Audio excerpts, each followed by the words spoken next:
What we're going to do now is eCommerce KPIs delivering the right results. And Keith Willey is Associate Professor of Entrepreneurship at London Business School, which Financial Times says is the best business school in the world, and did a great job at our last eCommerce Summit. So please welcome Keith and the rest of the panelists.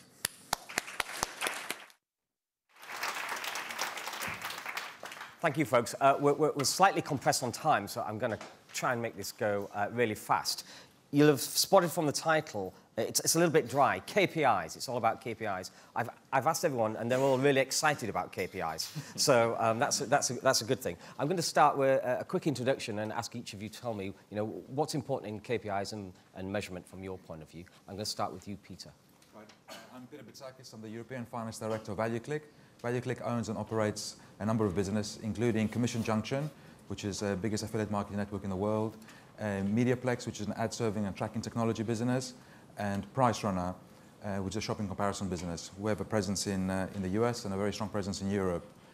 In terms of KPIs, I think that one of the interesting things that's happening right now, or has over the last year or so, and we are spending a lot of time working on, is to better understand the conversion attribution, the whole concept of conversion attribution, last click versus first click, and conversion attribution.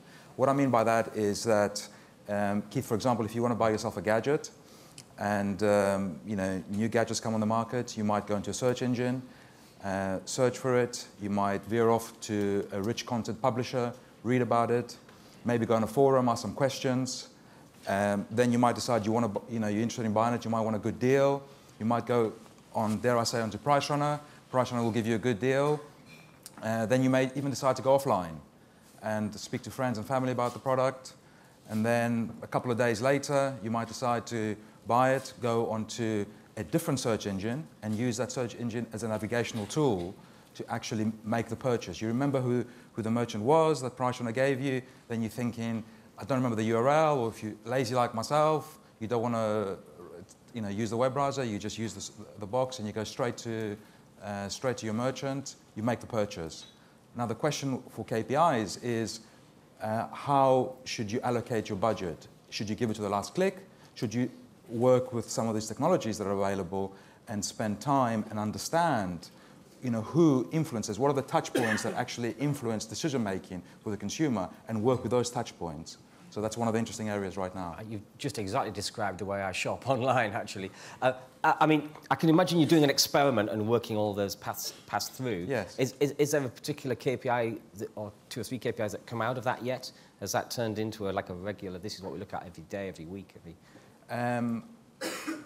well, what this gives you is it allows you to understand what media channels influence consumer behavior for what verticals. Okay, so it's for prioritizing your spend. Yes, right. and then I mean, in our industry, the last click gets the reward, gets the commission, if you like.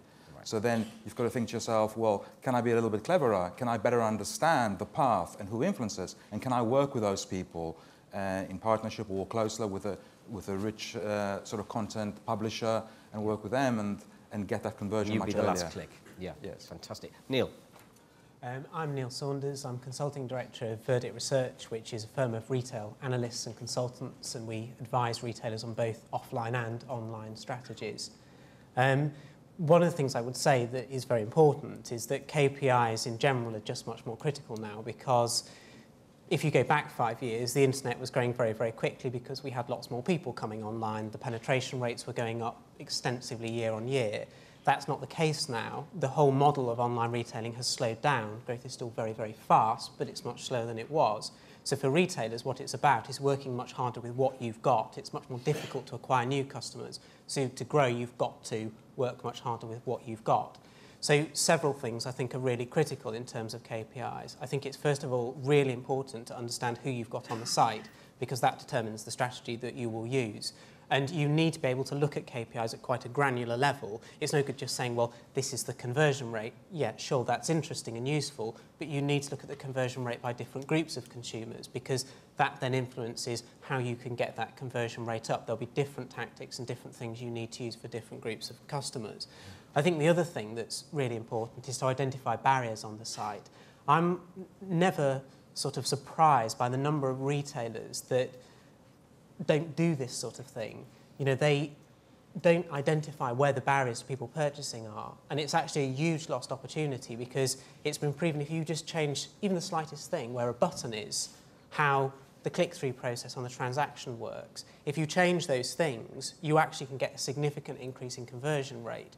So it's really important to use KPIs to identify those barriers so that you can then come up with a strategy for minimising all of the non-purchases that potentially you get. And I think both of those things are just examples that link back to working much more carefully and much more strategically with what you've already got on the site, rather than doing lots of things to get new people, important though that still is. Thank you very much. Richard. Good morning. My name is Richard Lowe. I'm the head of the retail and wholesale sector for Barclays, so therefore we look after retailers and wholesalers both online and offline, from businesses turning over £1 million all the way up to several billion pounds. I mean, the internet has clearly been a phenomenon, and I think somebody said earlier, was it a revolution or an evolution? It felt like a revolution sort of back at 2000, and it now seems like a really fast evolutionary process. And I think for me, when we're looking and talking to customers, it's about where the customers start and where they stop the experience in terms of KPIs. So therefore, where are they landing? When they're going in Google, where's the landing page? Are they getting to the right place straight away? And where are they going from there? Are they actually buying straight away, or are they moving on a couple of places before they're actually making their purchase? Because ultimately, from an experience perspective, we're trying to make it as easy for customers as possible to land, buy and leave. Now, clearly, everybody wants to sort of increase the basket size, but for me, it's about landing and exiting. So the KPIs that are really strong for me is where you're landing and are you buying from there, or where are you going to? And also, where are you exiting? Are people exiting at the basket, or actually are they exiting somewhere else? And so therefore, it's about trying to understand why they left your site. If they hadn't bought, why they left.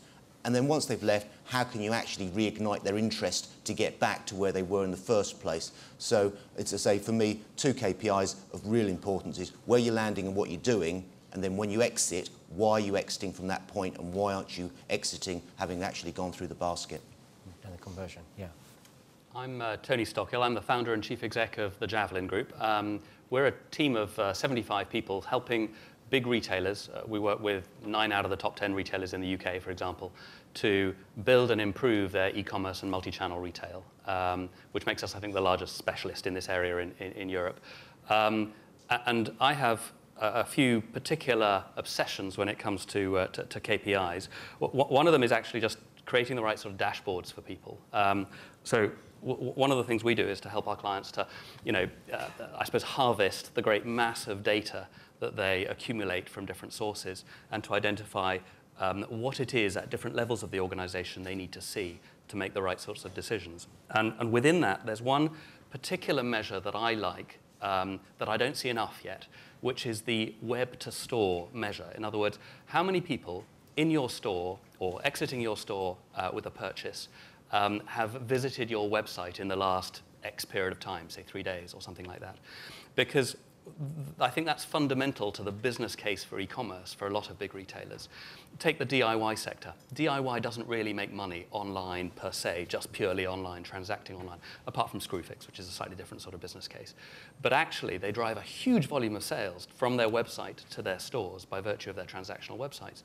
And measuring that is fundamental to the business case. But very few retailers properly understand either the extent of that web-to-store effect, or indeed have a proper measure of it for themselves. Thanks very much. Very interesting. Michael. I'm Michael Ross. I was co-founder and formerly CEO of Figleaves.com, and 3 years ago I co-founded a business called eCommera, which is an e-commerce services business, and I'm on the boards of a number of small e-commerce businesses. When I think about KPIs, I think one of the challenges that a couple of people reflected on is that now the focus is on profit. Go back 2, 3, 4 years, and retail was growing very strongly, retailers were making lots of money. You could think of e-commerce in terms of gross sales, and that was good enough. But now retail is tougher, profit is harder to get to, and so retailers online and the online divisions of retailers, profit is what matters, and it's the only really thing that matters when there is a return on investment. And the key then is making sure that your KPIs are aligned with profit. And I think that the other then big theme is that people are overwhelmed by data. And when I talk to the retailers that I talk, you find people either who have sort of data proliferation. They have thousands of KPIs. And the other extreme, people, you know, hard-nosed retailers will have 3 KPIs, but unfortunately they're the wrong KPIs. And my passion is to put the K back into KPI. You know, they're called KPIs for a reason. And the key is, the key to KPIs is to align them with profitability and to have a small enough number of them that they become manageable and that they can actually, you know, drive action within the business. And that, I think, is what's missing at the moment. I wonder, guys, I mean, we saw JCPenney, which are obviously a huge selection. I just wonder whether KPIs are kind of more or less important to the wide range retailers, or the opposite for the narrow range retailers. I mean, to boil it down to 3 KPIs would be quite difficult for JCPenney, wouldn't it? Or I don't think so. No, I think it's the discipline. Well, firstly, I think the same challenges are both if you're a huge retailer or a small retailer. Yeah. I mean, so if I'm going to nail my flag to the mast, I would say a fundamental KPI for every online retailer is profit per order.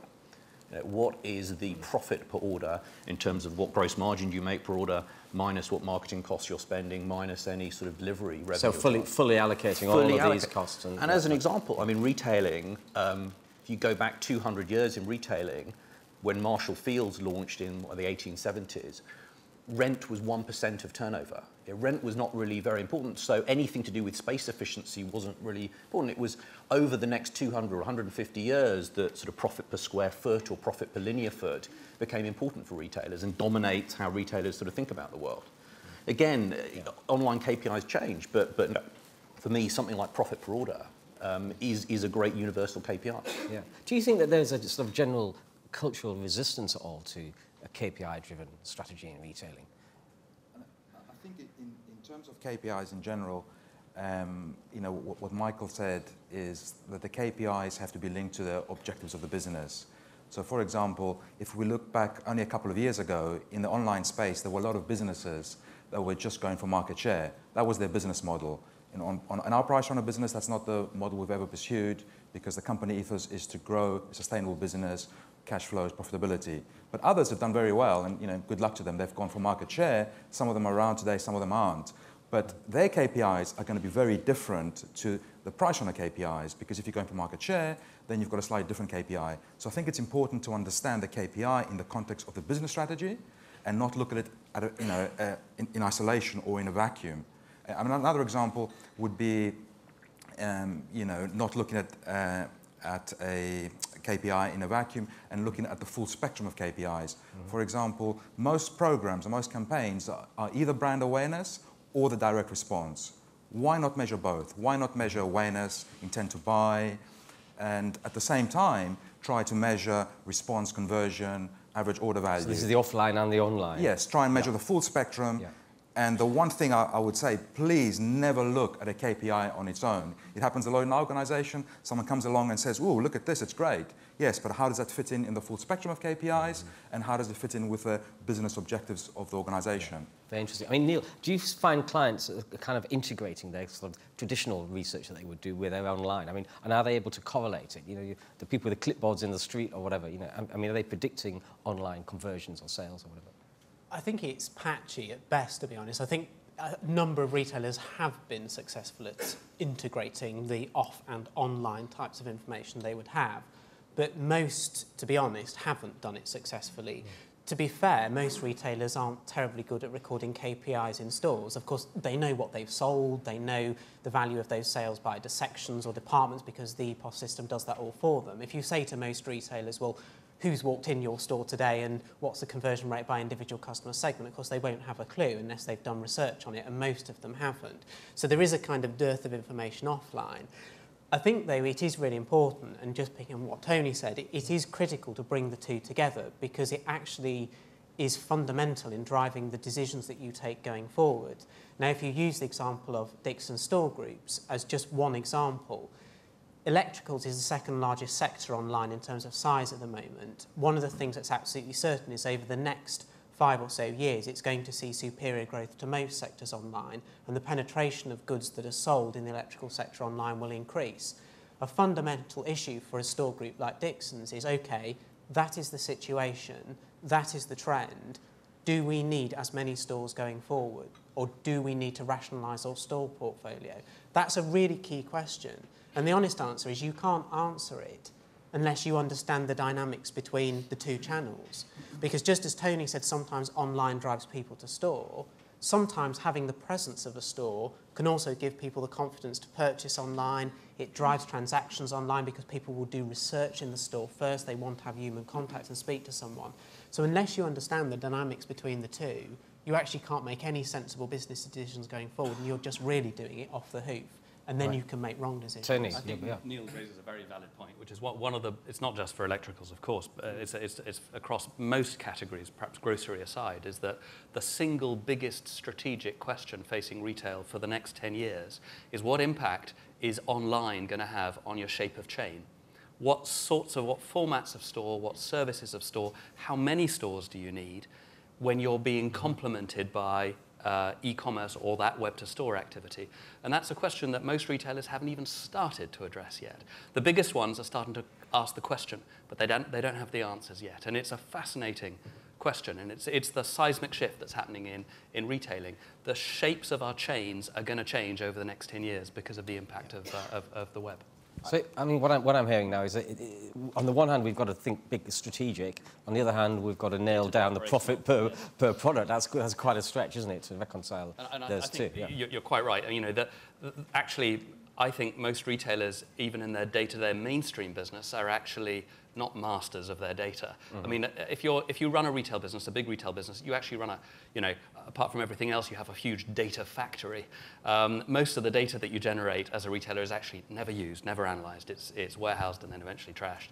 You know, masses of detail about sort of product rates of sale in stores and that kind of thing that never really is properly analysed. The same, of course, is true. And even more so online, when in addition to all of those, the sort of, you know, product profitability information and so on, you also have your clickstream information and a mass of other customer-related information where your in-store transactions are anonymous. And figuring out what's important is the big challenge there. But I would say one thing that retailers do sometimes do in store that they don't yet do on the whole well online is direct product profitability, measuring DPP. If you have a handle on it in your stores business, you really ought to have a handle on it in your online as well, because you'll be amazed at the polarization of product profitability if you do that analysis, and you'll suddenly discover that there are some categories that are driving volume for your web business, for your online business, that are just losing you money. And that by itself can be a very important revelation. Yeah, right. I think Go on. The thing I've mentioned though, just regarding stores, is there's been a sort of over the years, everybody's sort of gone for more and more and more stores because that's the thing to do and that's how to get your footprint out there. And now, as we turned into recession, the tail that's sitting in a number of groups is quite significant. I think what we're now seeing when talking to customers is actually they're being much more careful on property, not because actually they don't want to be out there, but actually they're saying, how does that complement and how does that work alongside the internet? So what is my catchment area, genuinely, that actually I can drive people either web to store or store to web, and works both ways. And I think going forwards, the footprint that we see a lot of customers have had in the past will not be necessary going forwards. And I think there's going to be a lot more care taken, not because of what everybody's seen regarding sort of the operational gearing of a business because it's got a huge estate, but actually the necessity of it, I don't think is going to be as great going forwards. I was getting the feeling from the earlier panel that the price has a huge gravitational pull on buying decisions compared to offline retail. In offline retail, we've always had sort of someone in the value position and then somebody with a kind of broad range and someone with this kind of ritzy kind of upmarket. And these things have always coexisted, and you've always had the innovators coming in at the low price end, the oldies and so on. But is it just because of the circumstances we're in that everyone's really focused on price and not differentiating enough? I do. I mean, the web clearly facilitates price comparison. It's that's one of its, for a consumer, one of its great virtues. Yeah. And I think the priority that gives retailers is to measure not only their own performance, as is perhaps more traditional in the conventional retailing and store-based retailing, but also to measure carefully the competitive environment and to keep a close eye on competitive pricing to ensure that one is you know, sort of real-time competitive, because Yeah. especially in the electricals category, pricing can change, you know, very rapidly in key I value mean, indicators. Peter, you've got Price Runner, right? I mean, why isn't Price Runner comparing prices on every single item, including groceries or something? I mean, shouldn't everyone start at Price Runner to buy anything if we're buying on price? Or? I was going to say, shouldn't everyone start at Price Runner? The answer is yes. I mean, let's pick an example like books. You know, there are other brand names and other businesses that do that very, very well. So our strategy has been to do, you know, to excel in the areas that we do well. So when we have a user coming onto Price Runner and they want to find something, you know, on a particular book, we have a decision to make. Do we try and become good at books? We probably won't be very good at books. And we just want an escape route for that user, and we can get some of our friends, which are our hosts, to try and help us there with some backfill. Or alternatively, we can, you know, message differently to them. We don't want to spoil the user experience for someone coming on about a category that we're not strong on. Right. But we don't cover the whole spectrum of online purchasing simply because we are very good in certain areas, and there are other people that do books, for example, a lot better than ours. Right. Michael, you now post Figleaves. You're looking at different categories, in fact. And so, do you find that there's requirements for the back ends and so on for those different categories are radically different? I mean, are they adopting? Yeah, the dynamics are very different, and I think one of the things you see in the physical world, geography has played an incredibly important part in creating friction in the sort of physical retail. Yeah. And if you look at the sort of propositions that coexist in the physical world, they are trade-offs. You know, you can have it's price versus convenience or price versus availability. In the online world, you know, competitors are a click away, and I think actually what we're finding, you know, with the demise of Jessop's, the demise of Zavvi, actually, seismic shift, as Sony's word, you know, there's a big seismic shift going on, and I think some of the traditional high street propositions will be rendered irrelevant online. So I think there is you know, it's very interesting. You listen to the guy sort of from M&M Direct, and actually people who've built very big businesses over the last sort of 15, 20 years can see those change, you know, very, very quickly. And again, coming back to KPIs, understanding, therefore, the levers you pull and how that affects profit they go from being interesting to being sort of fundamental to existence. And I think that's a big change. Right, more rapidly copied by competition. Is anybody here kind of picking out any retailers that they're seeing, maybe small ones even, that, you know, that kind of breaking the mold a little bit and challenging the methodology that everyone's using?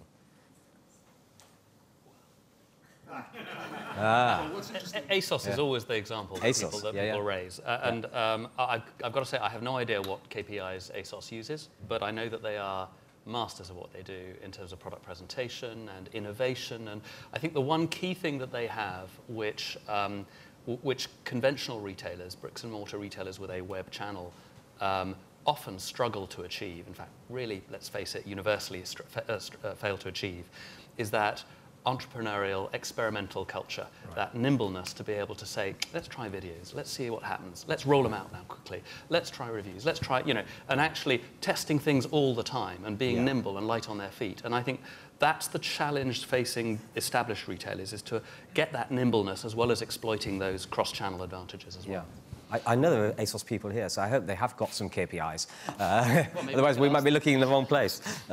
Yeah. So Neil, you're getting asked by clients to help define what their KPIs should be. I mean, are they coming to you with a clear idea on and building research around those things? Or? No, usually not.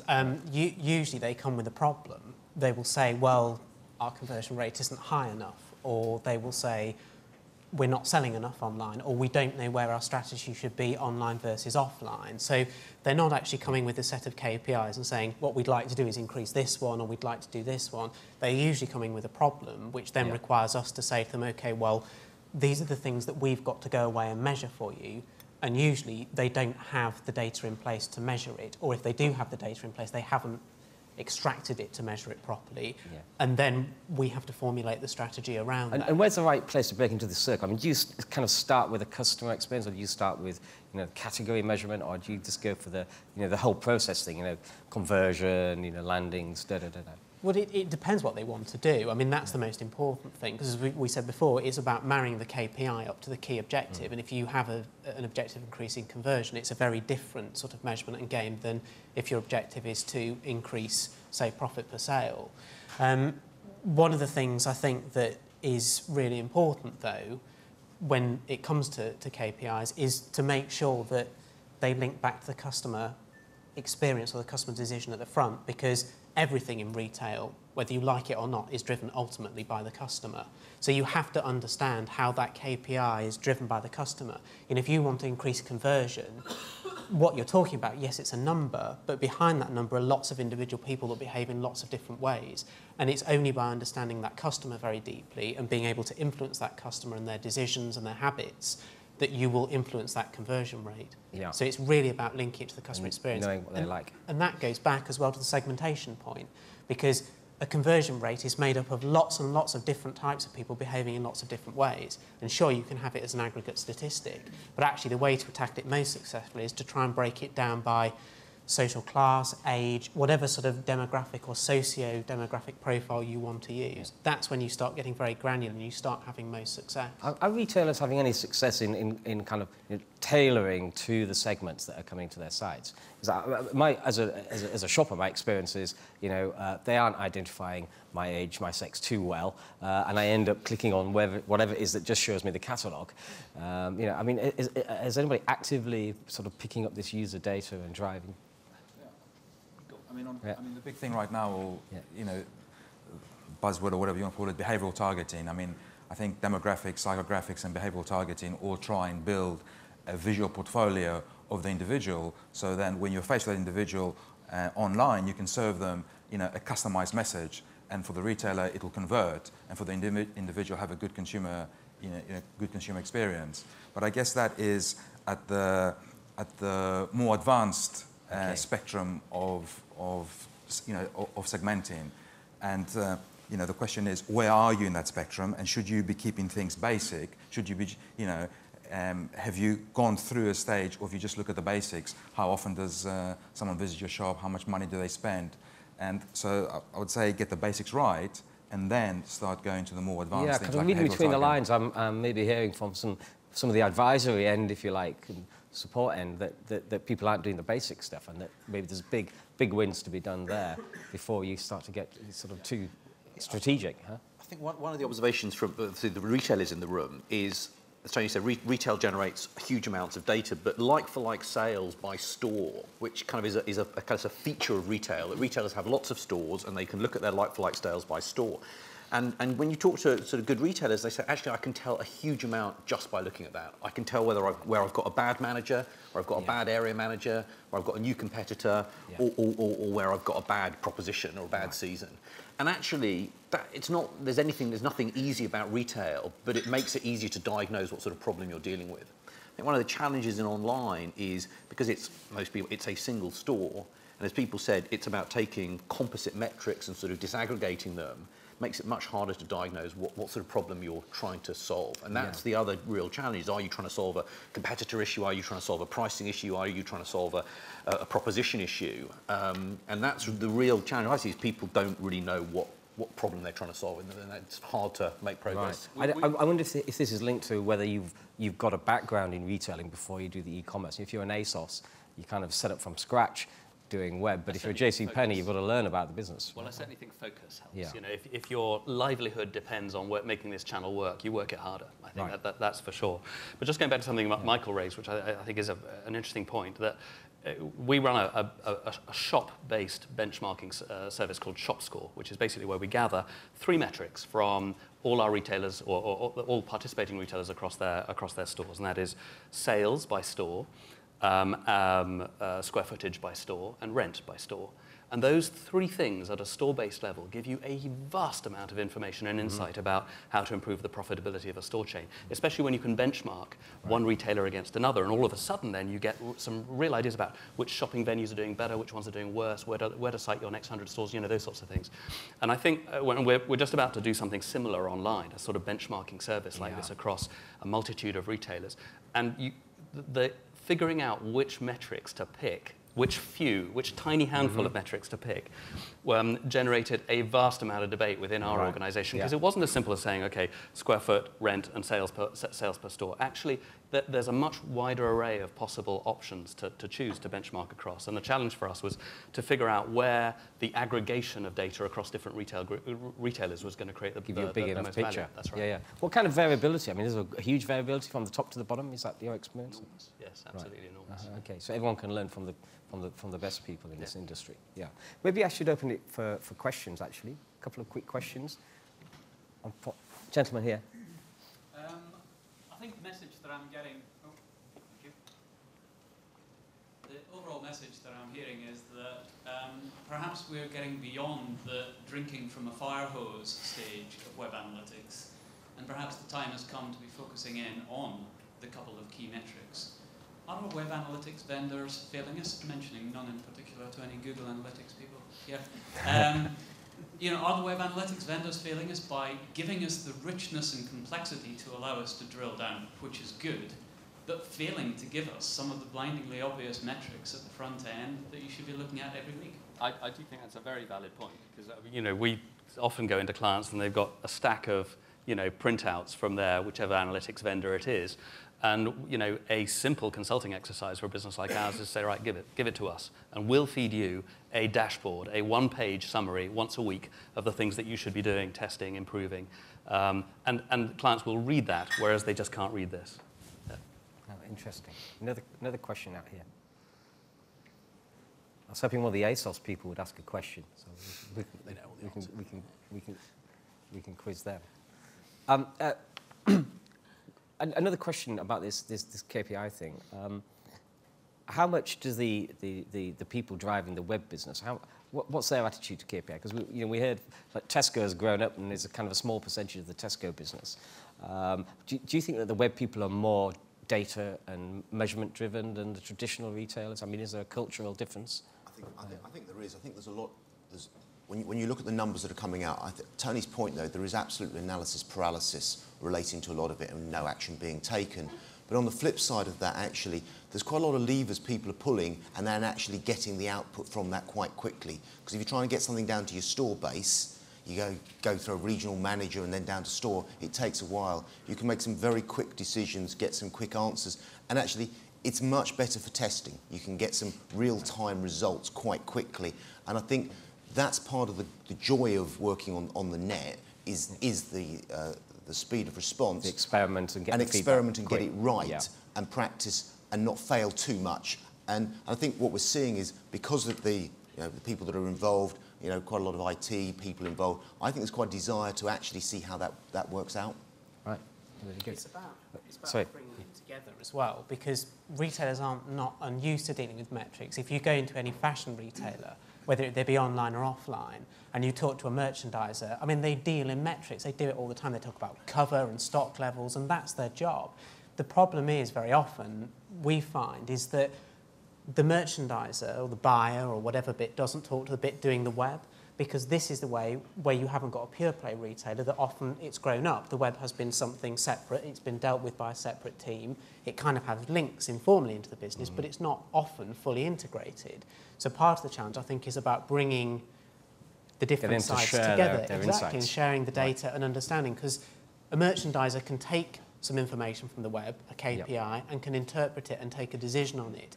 And that needs to be taken by them as a merchandiser. So you need to bring the different parts together so that people within the business can actually act on the data and make the changes. So some internal process. Michael, do you want a last word on this one? I think there's another interesting shift. I think when you talk to sort of great physical retailers, I remember Archie Norman, who sort of turned around Asda, heard him give a speech, and he said he can tell how well a retailer is doing just by walking into it. Look at the shelves, look at the staff, look at the customers, get a sense of the buzz.